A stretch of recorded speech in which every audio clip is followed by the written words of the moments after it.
Okay. Well, good afternoon or good morning, everyone, depending on where you are based. Um, well, in this session, I want to share something which is based on a personal experience, not directly personal, because it's not. Well, it comes from some conversations a long time ago with some friends.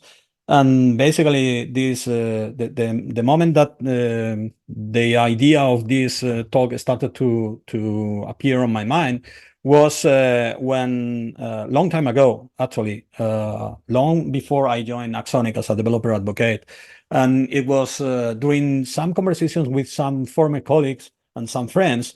And I still remember at some point one of them was telling me that he was concerned, but there was a new project that he was joining, and they were trying to enforce from the very beginning in a very small project something that was very popular at the moment, at that moment, and I think it still is, which was the microservices architecture. But somehow this colleague was concerned because the project from the beginning was very simple, and he was concerned, but by the fact that he felt that somehow they were going to shoot on their foot at some point. So basically, I started to develop this idea of the real name of this, or the initial title for this talk was "Don't Let the Microservices Hype Ruin Your Project." But don't get me wrong, because this is not a rant about microservices. I think microservices are something useful, but probably the talk is more on how we reach to the point to implement a microservices architecture. So, but let's try to focus on this by sharing a story, a personal story that probably we all may relate to. Which is, let's say that we start a new project, or it's not a new project, but a new feature, something that we need to, some new module that we need to add to our project. And then, of course, when we start a project from scratch or something new, of course, we have the best of our goals in our mind. And this time we are going to do the things the right way. We are going to get the proper architecture, and we are not going to face any of the problems that we faced in previous projects. And probably at the same time, we will see some managers or some I don't know, customers that, of course, are telling us that our project is going to be extremely useful, extremely popular, and then we need to be ready to scale and probably deploy this to the clouds and bring our project and our application to the cloud. So we should be ready to deploy this on an elastic environment so that we can support high loads. So in this case, what almost everyone do is just we will probably try to find out how others solve the same problem, how others approach a similar problem. And then the more that we start looking and the more we start asking or we attend conferences, probably a particular word starts popping up, which is the microservices architecture. And if we dig a little bit more, we will find that basically microservices architecture consists on something which is basically decomposing our system, our application into smaller modules, and those smaller modules will be independent, and probably they say that they could even be written and handled by different teams, and even in different languages or with different designs. And that's cool, but at some point, all these microservices, all these modules are going to need to collaborate.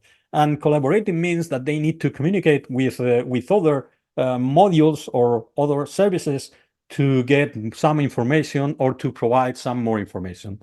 The problem with this architecture is that if we start decomposing our project into different systems, into different modules too soon, too early in the phase of the design, this is going to introduce also some more complexity, because we will need to start thinking in, well, how we are going to deploy that. Maybe we are going to need to set up different CI pipelines, or we will simply need to coordinate the different teams. Or even if we are just a simple team trying, a single team trying to manage all these different projects, the fact that we have different projects for a very simple start module is adding some complexity, and that complexity is something that we don't want to add very early in the stage of the development. So, but again, others solve this problem using this microservice architecture, this modular architecture, and having these different projects. So why is that complexity bad, or why is not the right thing for us? Well, and the problem is that when we look at how others solve the same problem, we are usually looking for the final, or we are seeing at the final solution, but we are missing all the process, all the tryouts, all the different things that they try during the process. So just trying to implement a blueprint using microservices and decomposing our application in some modules is what I call hype-driven development, which basically means that we are going to try to do something just because it worked for some other people, and there's some kind of buzzword in the tech community around that particular blueprint. So the problem here is that it's usually very easy to try to find the solution, or to know which is the right solution once that we are in the end, once that we have built the whole thing, because then we understand the whole problem and we have all the context about the problem that we are trying to solve. And then it's very easy to find the solution of our maze. But usually when we start doing a project, we are basically at the entrance of this maze, and we don't have enough context. The thing is that we are going to be in a process of discovering the different problems, the different situations that we have during or as we evolve and we implement our project. So in this session, what I want to share with you is another approach, and let's see how we should use, or we could just try to approach the development of a new project by starting with a monolith or a monolith, or just a single project, but trying to design it in a way that when it comes to the moment that we need to split that project into different parts, it's easy to extract the parts that we are interested in scaling out as a different module. So, and we are going to do that by using an example. Let's suppose that we are assigned to implement a conference management tool. Basically an application that is going to serve conference organizers or speakers or attendees to manage a conference like this one, for example. And the first thing that we need to do is we, of course, need to speak with the customers, the users, the people that are actually interested in using the application. But depending on who those users are, we will probably get different information, because they will have different interests, or they will be expecting different features from our application. If we speak with the sponsors, if we speak with the organizers, they will be interested in a certain set of features, like managing the call for papers, setting the agenda, creating the different talks, selling tickets, managing the attendees. If we speak with the attendees, they will probably be interested in how to buy tickets, or how to register, on checking the agenda. If we speak with the speakers, they will be interested in how to submit, how the call for papers work, or how I can reach out to the people and answer the questions that they have. So basically, the first step is basically about interacting with our customers, our users, to find out what our application should do. What are these interactions that the users are going to have with our application? And once that we have those interactions ready, the next technique that we should apply that is going to be useful for our purpose of building a monolith, a unique project that will be ready to be split out or split into different modules very easily, is by applying something that is called CQRS, which basically stands for Command Query Responsibility Separation. And this basically means that we are going to design our application like if the application has two different doors, two different entrances. So all the requests, that all those interactions will be classified by us into two categories.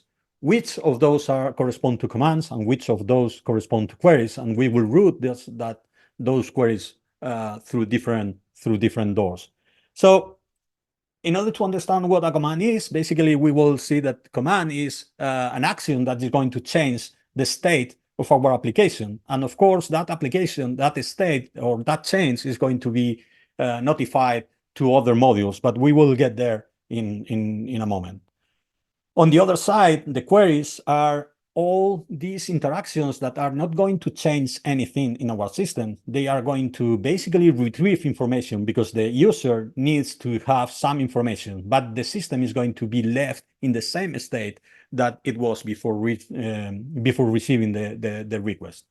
So this is basically a first modularization that we are going to apply in our design. We are going to see our application like two different rooms, two different parts, one for commands and one for queries.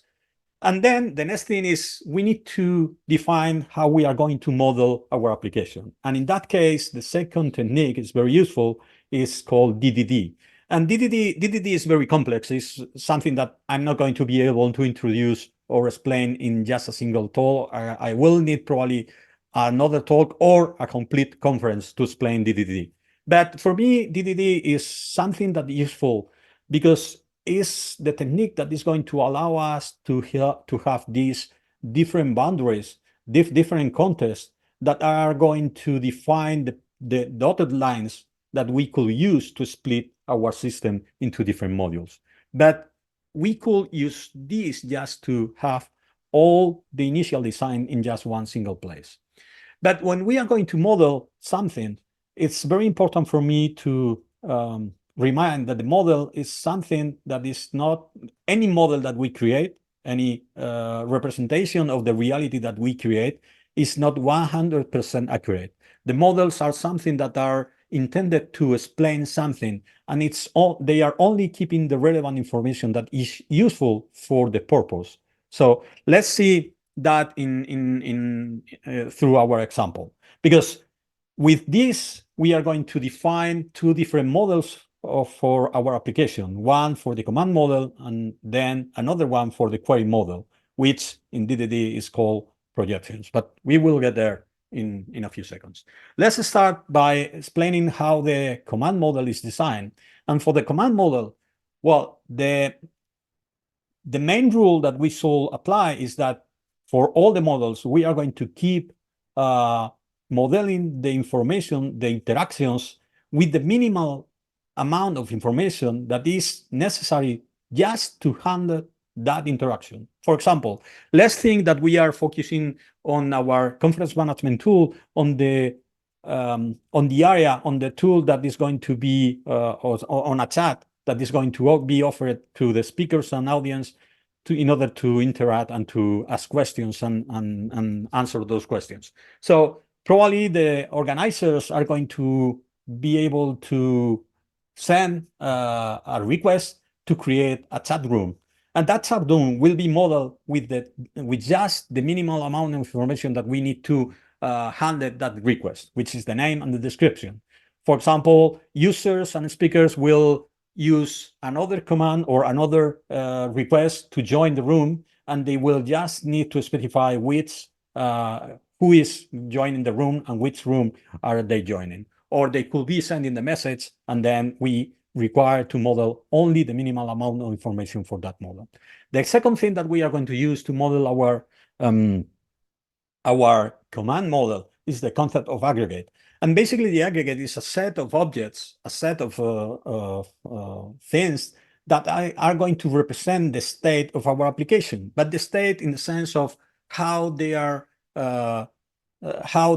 modeled in regarding how we are going to process those commands. And that means that we need to keep, this is where we keep the invariants and where we enforce the rules of how the application should behave regarding to those changes to those commands that we are going to receive.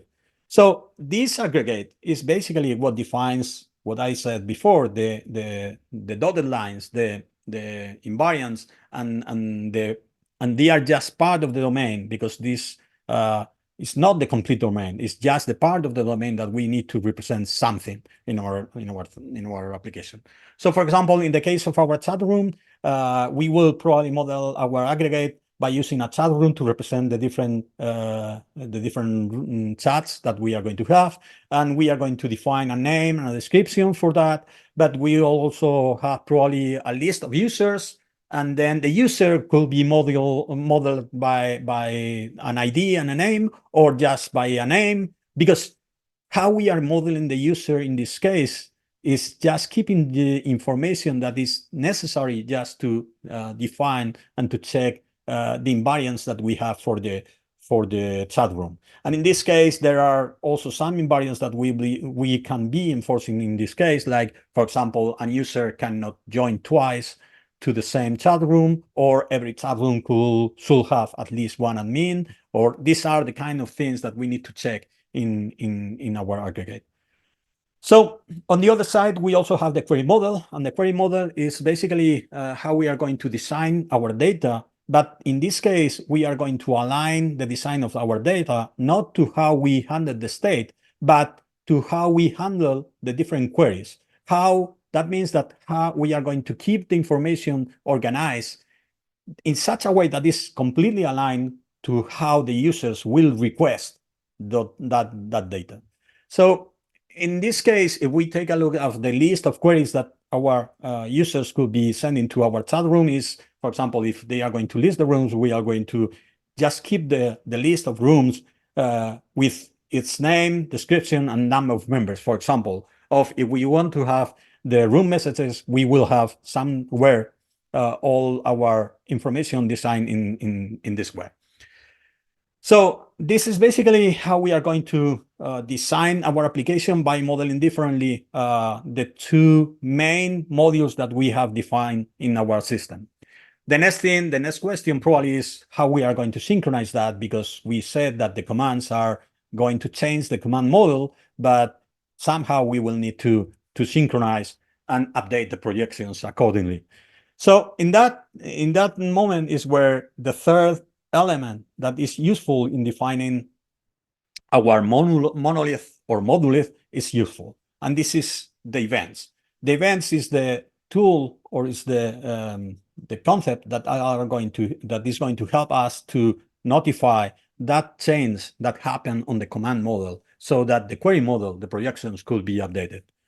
So if you remember to our original microservices architecture, this is how when we usually draw these arrows, this is the moment that we need to coordinate and synchronize different modules. Let's try to simplify this a little bit, and let's try to explain how these events are going to work in our case.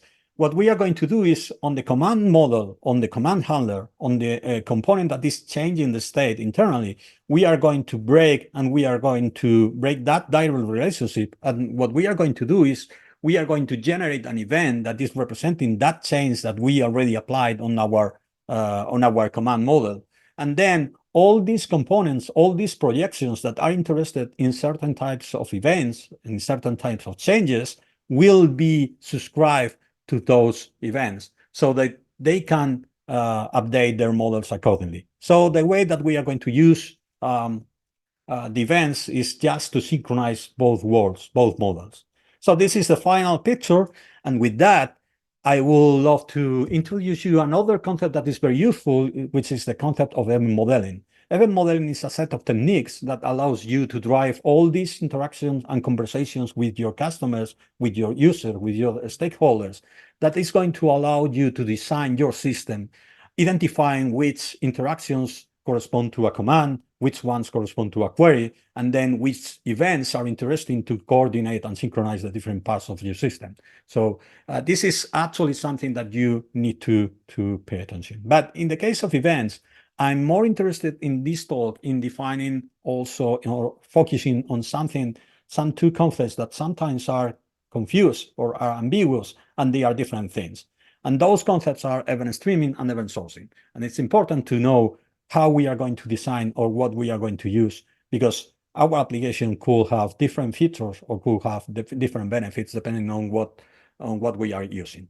So the first thing, and this is a very useful and popular architecture, is when we have a distributed system, we basically have this command handler, and this command handler probably changes something, and then creates and sends this event notifying some changes that happen through a message broker. That message broker is going to probably store all the different events so that when a new customer, a new client is connected, they will receive all the events and they could update their internal database accordingly. This is what is called event streaming, because basically we are using the events as a stream of information that will be sent to the customers, to the projections in this case, to update their models accordingly. But we are still having two different models in this case. We are having, in this case, a database with keeping the state of the command model, and a database keeping the state of the projection model. So the alternative to this is called event sourcing. And in this case, event sourcing, basically what proposes is let's get rid of this database of this model, and let's make the command handler, let's make the producer react and keep the state of their system based on the same information that the rest of the modules are going to use to recreate the state. So in this case, the list of events that we have produced is the single source of truth. So we minimize the number of problems and the number of differences that we could have on the producer and on the consumer side. So why it's important event sourcing? Event sourcing is important because if we try to apply event streaming on the producer side, what we are keeping always is the last state of our model, the last state of our command model, and that keeps only the last state, the last information. When we are using event sourcing, we are keeping all the information that was happening before. And at some moment, we could, for example, audit what happened in our system to a certain point, not just to the last state. Or we could easily debug what happened or why our projection and command models are different because maybe we have a bug. And the last thing that is useful for us in our mission to create some monolith that could be split out very easily is location transparency. This is something that we need to keep in mind, but if we use the right tools and the right design techniques, this is something that we could get for granted. And if we use commands, queries, and events, and we use event sourcing, and if we use the right abstractions, this will probably be already something that we already have. What do I mean by location transparency? And this is basically what the goal of our application. Basically, what we want to do is we want to have just a monolith, just an application that is deployed as a single unit. And then maybe in the future, there is some module that is growing too complex. And in that moment, only in that moment, we are starting to consider to create a new team and to separate that piece of code to a different module. And we want to do that extraction as easy as possible.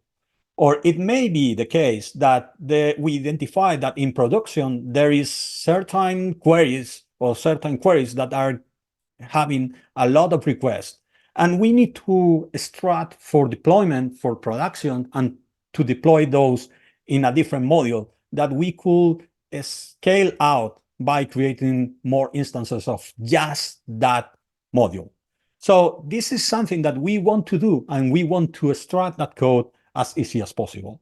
And for that, we need to try to keep the design of our system in such a way that all the different components, the commands, the projections, and all the models are going to not make any assumptions of who are the other modules or where they are, or even how many other modules are connected to our system. So this is something that we could achieve how? Basically using the rule of trying to keep the independent models, and this is something that using basically CQRS and DDD we can achieve. I'm not going to say that very easily because DDD and CQRS are something that we need to master. But when we deploy, also we need the right tools, and in this case we need a message bus and an event store. So let's try to see it in production. Let's try to see the code. And as I have a code in which I could start working, showing you the different implementation of this chat room. But I'm going to, because I'm more interested in showing you not how we create this from scratch, but how we can scale this out. So I'm going to drive you through the code. And in this case, the first thing that we can see is we have a command controller and a query controller, and this command controller and query controller basically defines a set of endpoints for our system for example, create a room or to add a room, to add a participant to a room using a post to this URL, or to send a message to a room, or to basically leave the room by using sending a delete to this URL.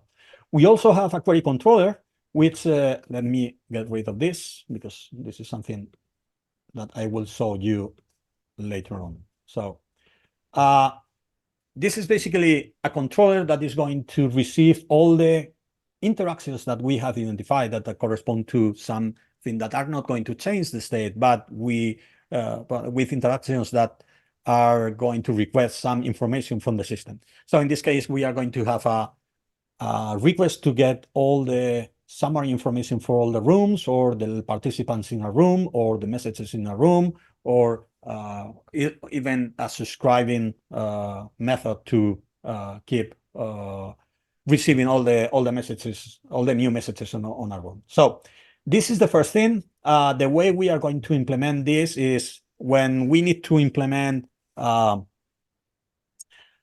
one of these endpoints, the only thing that we are going to do is we are going to, in this case, this endpoint corresponds to how we are going to create a new command. And for that, we need to send a create room command.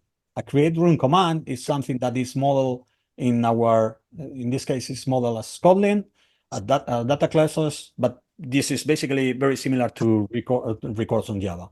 So in this case, we have a create room command, and this create room command is going to keep only the information that is necessary to handle that command. We have also added a target aggregate identified, and this is something provided by Action Framework, which is a framework that we have developed to try to help you writing this kind of applications. So the next thing that we are going to do is we are going to send that command through a bus or a command gateway. This is something provided by Action Framework 2, which is basically an abstraction over the message broker that we are going to use. So we are creating the create room command, and we are sending that through the bus. Let's see how we are going to implement our command model.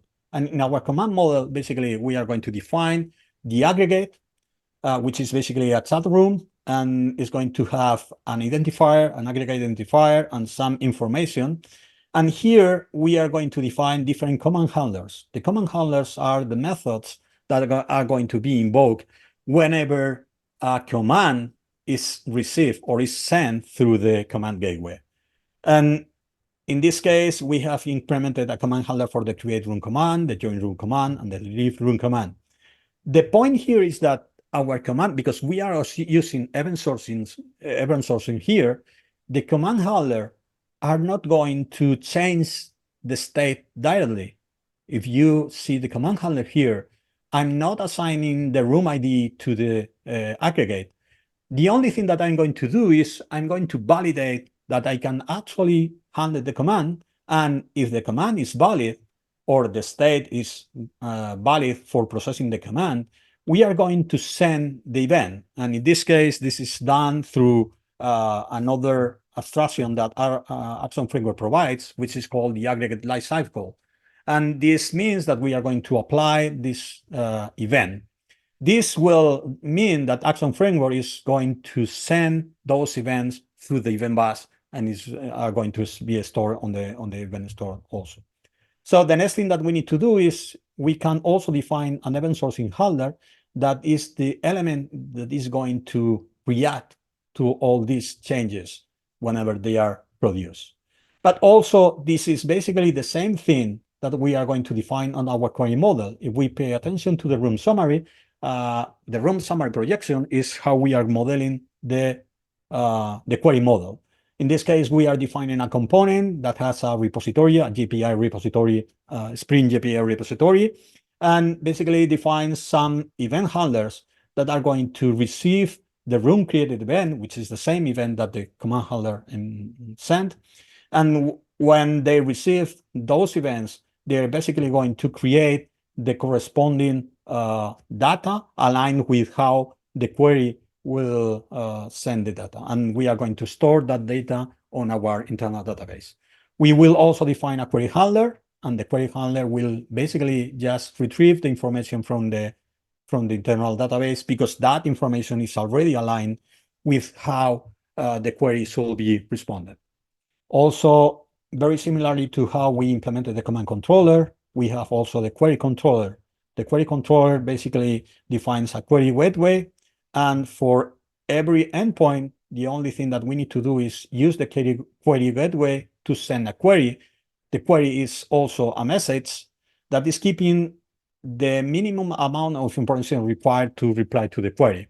And then we are also specifying which is the response type that we have for this query, so that the query gateway can interpret the answer. So with this in mind, I'm going to try to run this. This is just a project, and I'm going to try to run this. Of course, for this, we need to have some kind of message broker, some kind of server. In this case, I'm going to use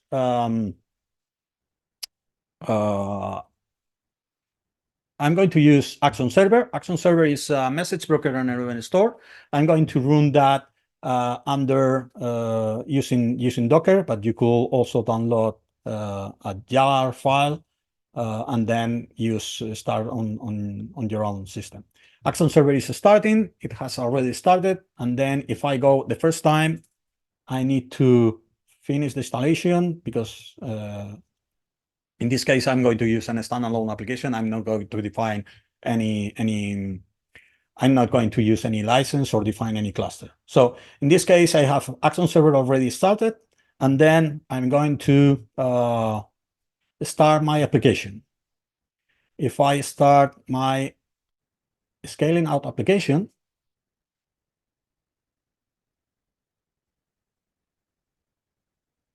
at some point, I will see this application is starting, and it's connecting to Action Server. So I will see that now my application has started. So let me try to reorganize this to put it closer to what this should be. So now I could, for example, send a post command that is going to send a command. We can see here in Action Server that we actually send a create room command, and that create room command also send a room created event. So that room created event was received by the event handler and updated accordingly the query model. If we now create a query request, then we are going to get the information, because the query controller sent a query through the query gateway, and the query handler responded to those. So everything is working, but so far we only have just one module. So let's try to stop this, and let's try to see how easily we could split this into different modules. So in this case, I'm going to use something that is, we are going to define, I'm going to use the profile annotation. The profile annotation is something in Spring that allows me to just define the components, or use the components when I start the application. Those only those components that are annotated with the right profile will be taken into consideration. So in this case, I'm going to define an application that is going to be attached to the tag REST API. And then I'm going to define, for example, on the command model, I'm going to create the profile for command, and then all the different modules that correspond to the query will be annotated with the profile query. So in this case, we are going to annotate the chat message projection, the participants projections, and also the summary projections. All our query models will be defined using the profile query. The next thing that I have done is I have defined different configurations. For example, the REST configuration, running configuration defines only the active profile, also the port for the server. And this is just a name that will be helpful for Action server when an application connects. So let's try to run this. If I run this REST module,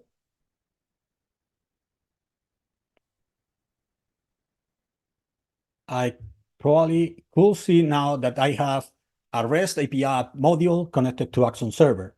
So if I now try to send a query request to retrieve all the information, I'm going to have a 500 internal server error, and that's because what our application is complaining is that we have received the request on the endpoint, but the endpoint is trying to send the query, and there's no query handler defined because that's on the query module. So if I start now the module with the query, with all the components that are annotated with the query profile, at some point I will see here my query application. Now I can run my query, and the query will be handled to the right module in this case.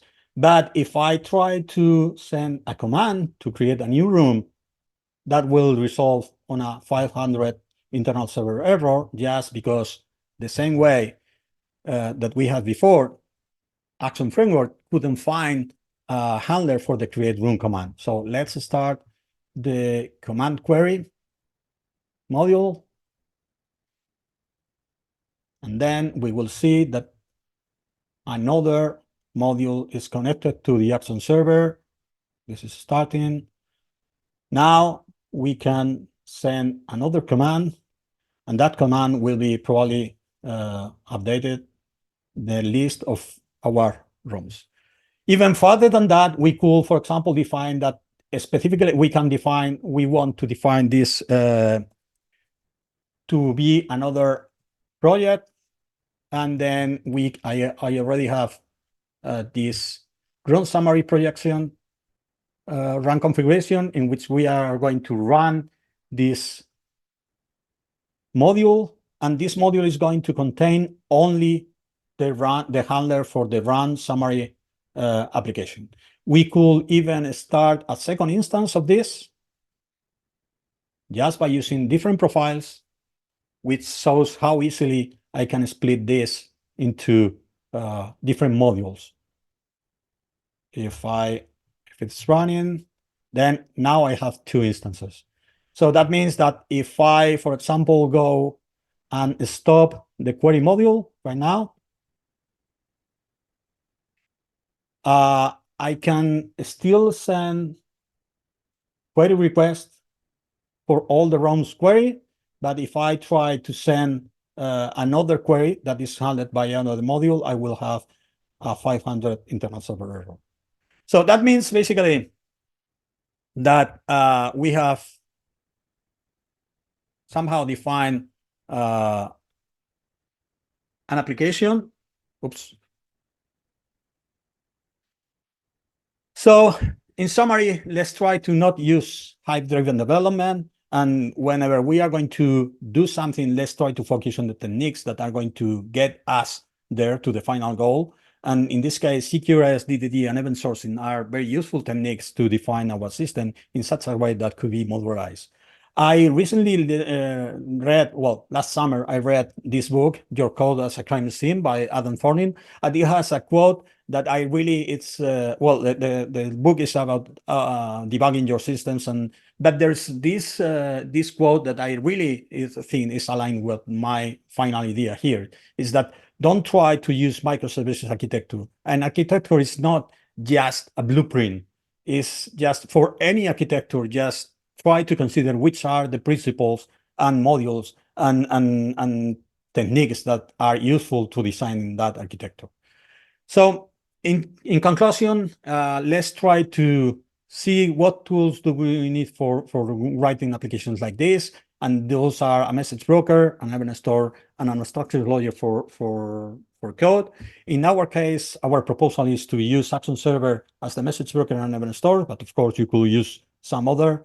And in our case, we are also offering Action Framework, which is an abstraction layer for your code that will simplify how you write your code so that you can focus on the right techniques, on learning the techniques like event modeling, event storming, or DDD.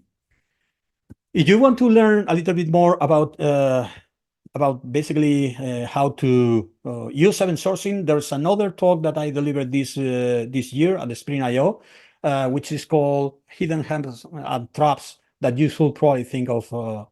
You probably didn't think of using event sourcing, in which I try to go a little bit deeper into what are the benefits of event sourcing, but also what are the things that you should be paying attention.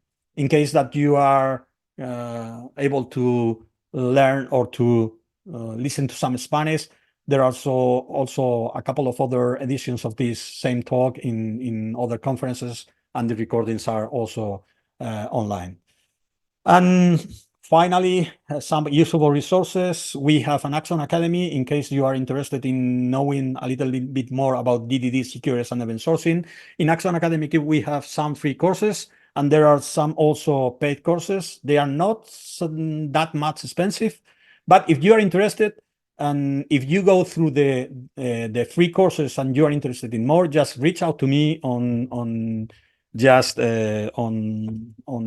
Mastodon or on Twitter, and then reach out to me. Let's tell me, hey, I was watching your recording, your talk at JCon World Online, and I went through the Action Academy free courses, and I'm interested in learning a little bit more, and I will be very happy to provide you a coupon so that you can reach out and follow through the rest of the courses for free.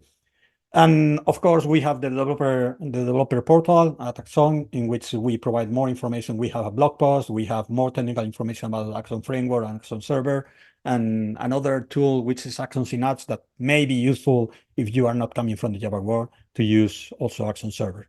Of course, we have also our Discuss platform, and in our Discuss platform is where all the community is sharing and checking questions. And if you are one person that is much more inclined to actually try the things, this is something that I have started to do some weeks ago with a colleague of mine, Mitchell, who, by the way, is also speaking at JCon World today. And this is a live streaming in which we are basically creating an application from scratch in Kotlin. And we are basically trying to create a monolith that could be ready for splitting out. And we are adding features Friday after Friday. We do this live streaming every other Friday.